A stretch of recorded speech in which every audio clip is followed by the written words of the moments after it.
Well, welcome to the Pasquani Chapel. And for those of you here for the first time, it's great to have you with us. And those who are returning, it's great to have you back. Those of you who are out there, all different parts of the world, as usual, we wish you were here. A few words, I like to start the year with a few words about our chapel. Our service, it's an Episcopal format, and most of us don't come from an Episcopal tradition. In fact, I don't either. And if you asked any of us what his sense of God or a higher power is, you'd probably get, in the normal size of a camp season, 135 different answers. We could never find a religious tradition to cover everybody, but without some sort of established tradition, the prayers can often become superficial. And for that reason, we stay with an Episcopal service. Because over the years, we've built a depth of knowledge of its hymns, of its prayers, and its rituals. Most of the prayers we say come from the Judeo-Christian tradition. The Psalms are from the Torah or Old Testament. And the readings are from the Old and New Testament. I pulled up Josh Birchie's mezuzah, which is in the Jewish tradition a blessing on the house. And normally this hangs back where we all enter the chapel on a tree. But Josh made this one summer in the shop. And I encourage everybody to bring symbols of their own religions to the chapel, as Josh did. We occasionally use sayings and prayers from Buddhism, Islam, Hinduism, and from secular Sanskrit texts. Truth comes from every quarter. Wisdom comes to us through people of all races, nationalities, economic backgrounds, and beliefs. As the hymn that we often say or sing during this first chapel says, from differing times and manners. So even if you do not believe in the theology, I hope you'll think about the wisdom in the different prayers, in the Lord's Prayer, which we say every day. Forgive us our trespasses, our offenses, as we forgive those who trespass against us. Listen to the words of these hymns. Even if you do not believe in every word, there are powerful messages in each, and that is why we choose them. There are things in there that we can all believe in. What's important in this chapel and to us here is not our religious beliefs, but the values that we discuss. The chapel talks aren't theological. They're not about the nature of God. Instead, they're about principles that are endorsed by all major religions. Respect, friendship, honesty, thoughtfulness and consideration, kindness. And year after year, we talk about these same topics because they are topics that we need to keep at the front of our minds. They keep us growing. This chapel is our place to stop and think about what's most important. And you'll often hear us say that Pasquani's activities are means to an end, not an end in themselves. In other words, they help us learn to be the people that we want to be, to bring out our best. How do we treat the other people we're doing them with? How do we give others support? How do we show respect for others and for ourselves? The activities are the greater means, or the means to the greater ends of the values that we talk about here, and in tree talks and in circles. Values that we try to practice at Pasquani, and then when we leave in our various homes and communities, out where you all are now. We spend less time in chapel than pretty much any other part of camp. We spend more time on the lake, more time in the theater, more time in the shop, more time in the dining hall. But this chapel is where we set the goals of what we want to be as a community. The goals that make Pasquaney work. Where we set our eyes on our best and where we set our vision as a community on what we want to become. Where we lift up our eyes unto the hills.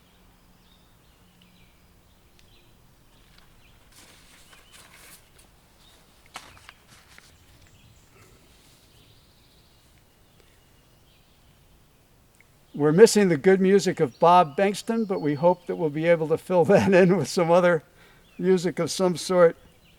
And also miss the singing of the camp and hearing these hymns.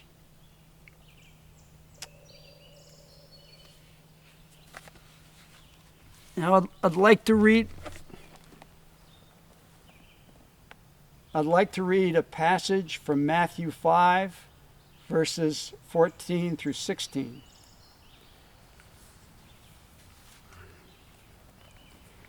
Ye are the light of the world. A city that is set on a hill cannot be hid. Neither do men light a candle and put it under a bushel, but on a candlestick, and it giveth light unto all that are in the house. Let your light so shine before men, that they will see your good works and glorify your Father which is in heaven.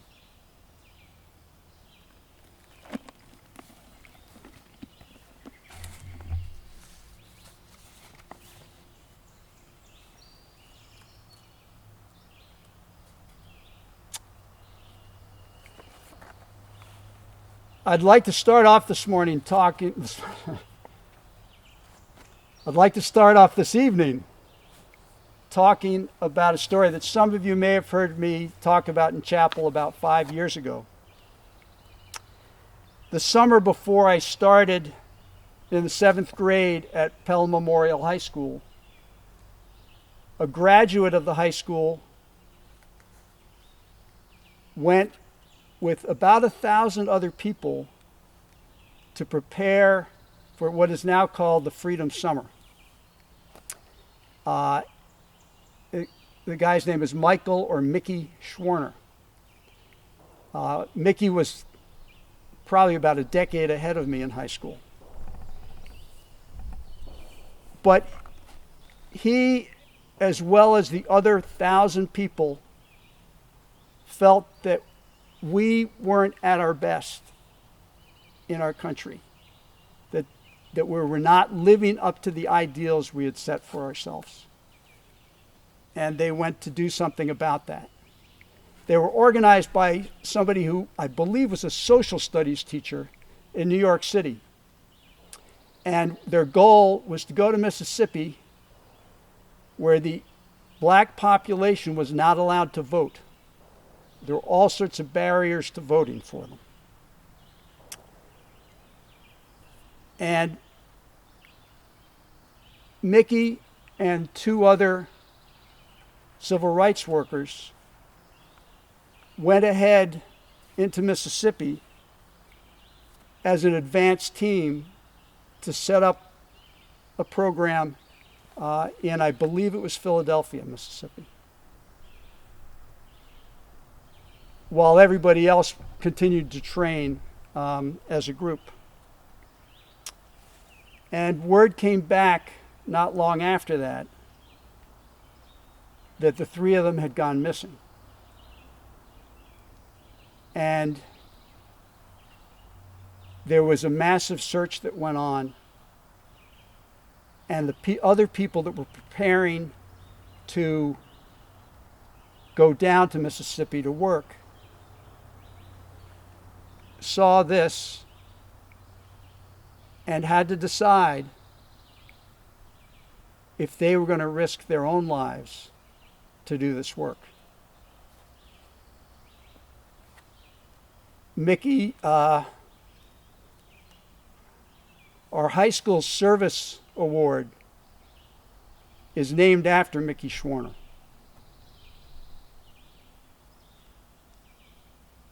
During the course of the summer, most of those people did organize. And Bob Moses,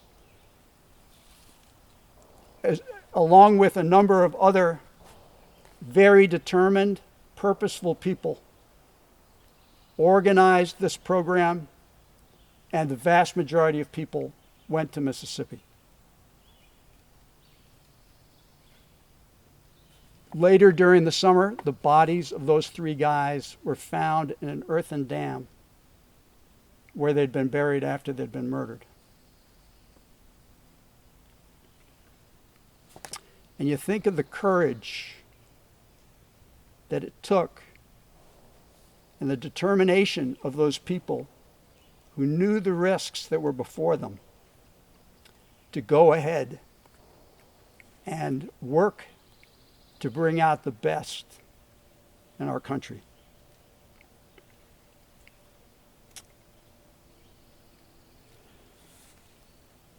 This was something that was new. Everybody was learning as they went along. But that didn't deter them. How do you respond to this kind of situation? How do you put out your best, accomplish the goal you're seeking in the face of that kind of challenge?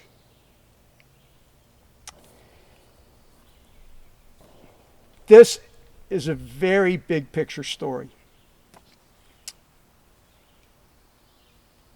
I want to take that now to camp and the little goals that we face every year. And again, every summer in this first chapel talk, I talk about sweeping Mem Hall porch with somebody. And I'd started my system, was thinking about my system, how I was going to do it. I was pursuing it. And I noticed the person that was sweeping with me was sort of randomly sweeping here and then sweeping over here and then over here. And I looked over at him and said, "What's your system on this? How are you going about this?" And he said, "I'm not very good at sweeping." And I said, "Wait a minute. It's not a matter of your genes. You can learn to be a good sweeper. This is not something that is not attainable." And this willingness to go after things and recognize that I may not be good at this yet, but I can get good at this. And if we care enough about something, if it's something that's worth learning, we can get good. We can get better. I am a big opponent of the pursuit of perfection because I think it undermines our motivation to get better and better and better.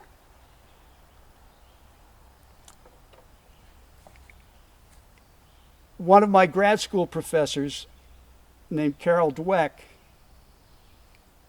was very helpful for me as a teacher because I knew that there were, actually I have a hard time remembering any student that wasn't talented.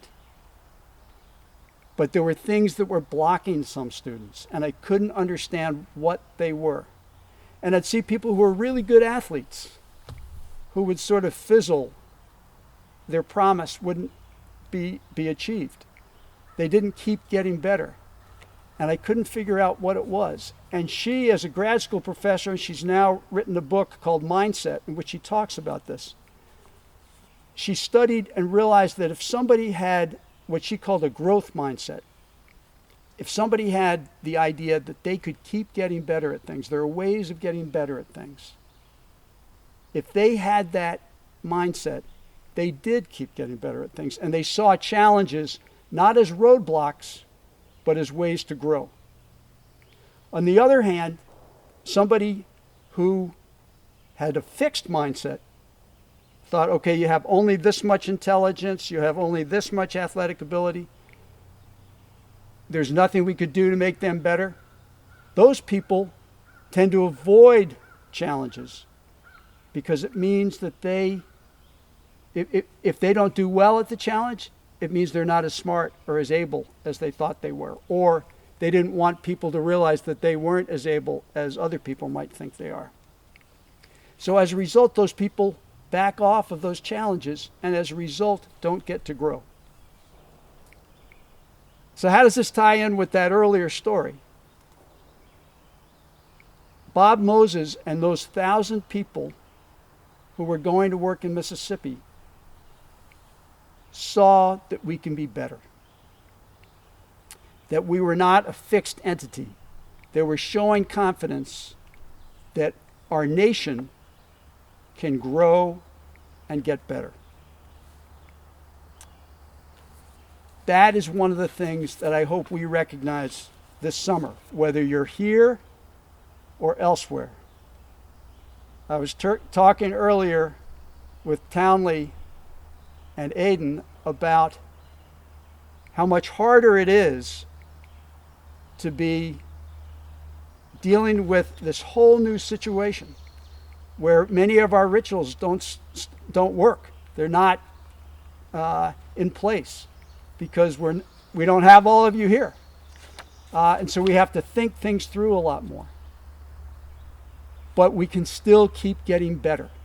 We may not be perfect, but we can keep pursuing a better and excellent result. We may not be good at that yet.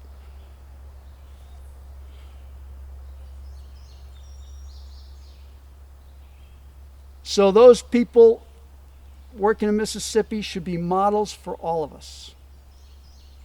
Models in thinking, what is worth my time?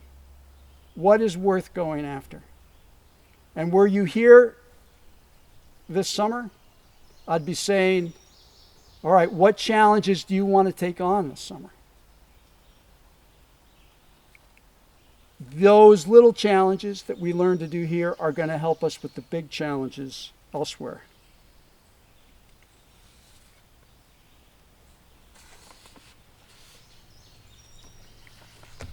Our communities need us, whether you're there or here, to be at our best.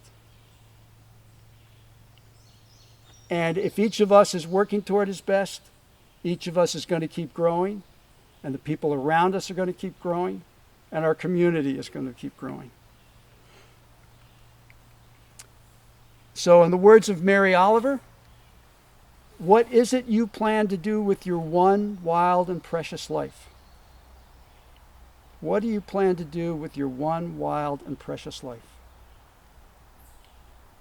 At the start of her poem, The Wild Geese, Mary Oliver says, you do not have to be good.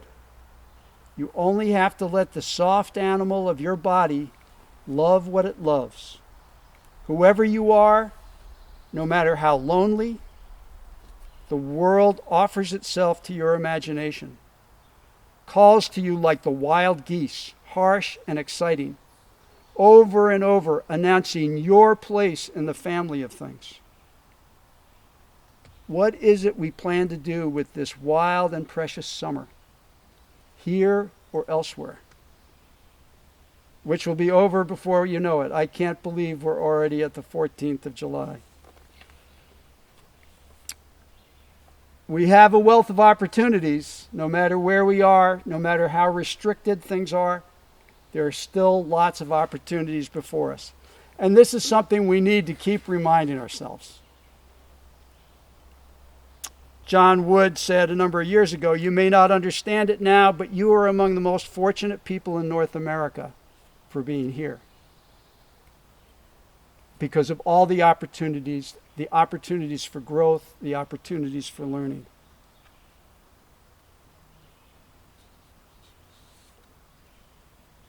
Two and a half years ago, an alum wrote in his college essay, many people think that camp is nothing more than canoeing and arts and crafts. But for me, it is where I have been taught my best lessons, gained my best values, and made my best friends. You just feel the growth in that statement. And many of us feel this way. It's an opportunity for all of us.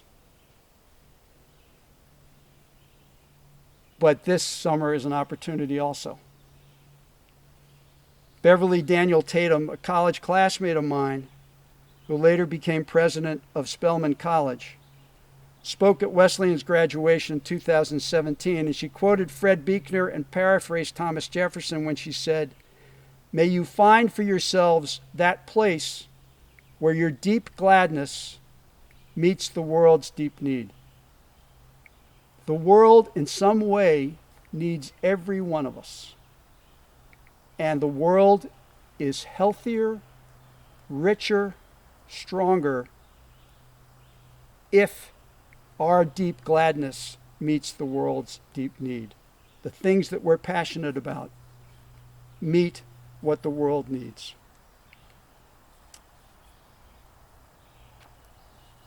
The principal at Concord High School a number of years ago contracted Lou Gehrig's disease, ALS, in 2016. When somebody asked how he was dealing with it, he said that it helped him when he heard someone point out that most of us are temporarily enabled. We go from being frail as a baby to being frail in old age. But the time in between, we are enabled. What are we going to do with the time that we have? Are we going to make the most of it? Are we going to make the most of our abilities? Are we going to number our days? Carpe diem. I try to say this to myself every morning as I get out of bed. Carpe diem. Seize the day. Again, it's something we all need to be reminded of. And I think of Alexander Hamilton in the Broadway play saying, "I'm not going to throw away my shot. I'm going to use that time when I'm enabled. I'm not going to throw it away." And you don't have to wait. You know, the Hanukkah question that we ask every summer, what's the most important time in human existence? It's now. You don't have to wait to be an adult. You can start being a musician, an author, a ball player, an actor, an explorer right now, wherever you are. And you don't have to do it perfectly. And I ask my annual question, how many people are going to make a mistake this summer? All the hands here are going up. Matthew? Yeah, there you go. His hand went up too. No pressure. Okay, so if we're not making mistakes, we're not growing. We're not pushing and challenging ourselves. And we must dispel from our minds the idea that strong people never make mistakes. Richard Needham says, strong people make as many and as ghastly mistakes as weak people. The difference is that strong people admit them, laugh at them, learn from them, and that is how they become strong. Making mistakes is a part of learning and growing. Confucius said, our greatest strength is not in never failing, but in rising every time we fall. If things get too easy, challenge yourself more. Teddy Roosevelt, the only man who never makes a mistake is the man who never does anything.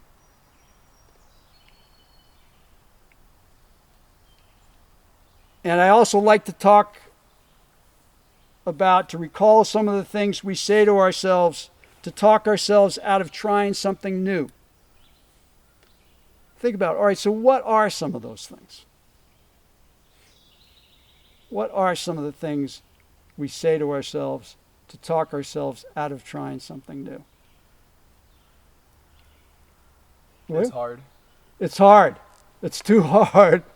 It's hard. Townley? It's gonna hurt. It's gonna hurt. It's gonna be painful. It's not worth it. It's not worth it.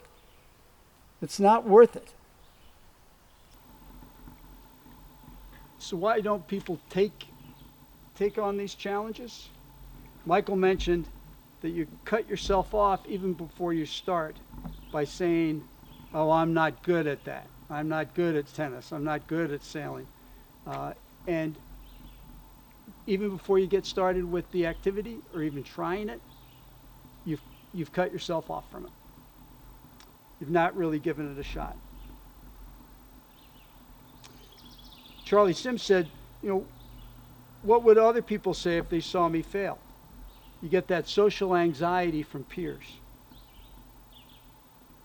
Jack said, people sometimes do it to protect themselves. You create an identity around something that you're good at, and you avoid the activities that you aren't good at. Again, being afraid of not looking good, but you've also got this identity that you hope people will attach to you. Pip said that often people pretend they don't want to as an excuse for even trying. You might really want to, but because you're scared of failing, you don't try something new, and you just think about the number of things that cuts us off from.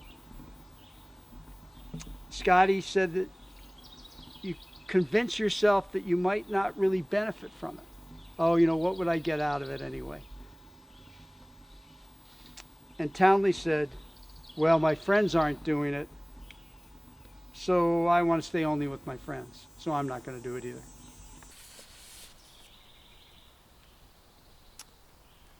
So, and you could hear this in some of those comments.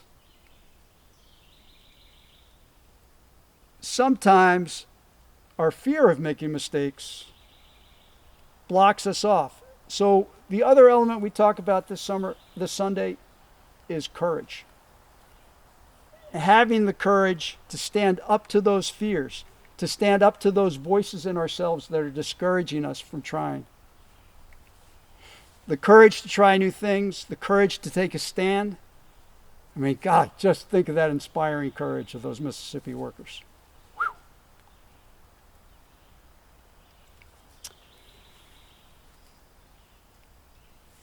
Our traditional topic this summer is opportunity, and our responsibility is to seize those opportunities and the courage to seize them.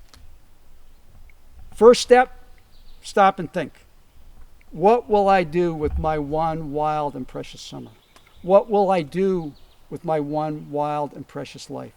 There are so many things there for us. Since Mr. Ned's day, we've talked about the progression. Stop and think. And then you take that thought and you sow it. You sow a thought and you reap an act. You sow an act and you reap a habit. You sow a habit and you reap a character. And you sow a character, you plant a character, and you reap a destiny. We often used to wonder if that was original with Mr. Ned, but one of our camp parents found it going back to the Buddha. So thousands of years.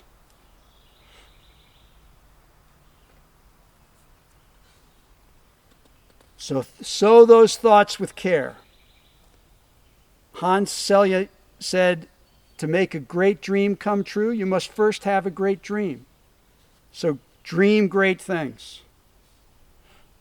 Take an idea, a vision that gives you purpose in life, and then implement that vision. Our prayers in Dana at night, or whatever ritual you use at home, it might be lying in bed before going to sleep. Think about that vision. What was today like? Did I go after things that I thought were important today? How can tomorrow be better? So what do I want to achieve? To swim, to sail, to row, to meet people, to sweep a dorm, to learn how to sweep Mem Hall porch, to grow as a leader, to teach others. Our days are short and precious. And we didn't know last summer how short and precious those days were. The summer flies. Carpe diem. Now is the most important time in human existence. Now is the most important time in each of our lives. Stoke the furnace of that steam engine. Set off despite the obstacles. Lift and encourage other people. put courage in others. Now is the time to wake our souls, stretch every nerve, and press with vigor on. Now is the time to bring our highest dreams to shape. Now is the time to make each day a masterpiece. So what will you do with your one wild and precious life? To paraphrase John Erskine, the greatest shop projects are yet to be constructed. The greatest skits are yet to be written. And some people have been working on those to have some virtual skits. The greatest sailing races are yet to be run. The strongest communities are yet to be built. Our nation's strength is yet to be built. And they are to be built by you. Every morning when we wake up, we have 24 brand new hours to live. What a precious gift. We have the capacity to live in a way that these 24 hours will bring peace, joy, and happiness to ourselves and others. Peace is present right here and now in ourselves and in everything we do and see. The question is whether or not we are in touch with it. We don't have to travel far away to enjoy the blue sky. Even the air we breathe can be a source of joy. We can smile, breathe, walk, and eat our meals in a way that allows us to be in touch with the abundance of happiness that is available. We are very good at preparing to live, but not very good at living. We know how to sacrifice 10 years for a diploma, and we are willing to work very hard to get a job, a car, a house, and so on. But we have difficulty remembering that we are alive in the present moment, the only moment there is for us to be alive. Every breath we take, every step we make, can be filled with peace, joy, and serenity. We need only to be awake, alive in the present moment. This small book is a bell of mindfulness, a reminder that happiness is possible only in the present moment. Of course, planning for the future is a part of life, but even planning can only take place in the present moment. This is an invitation to come back to the present moment and find peace and joy. Thank you. And that is a passage from Thich Nhat Hanh's Peace is Every Step.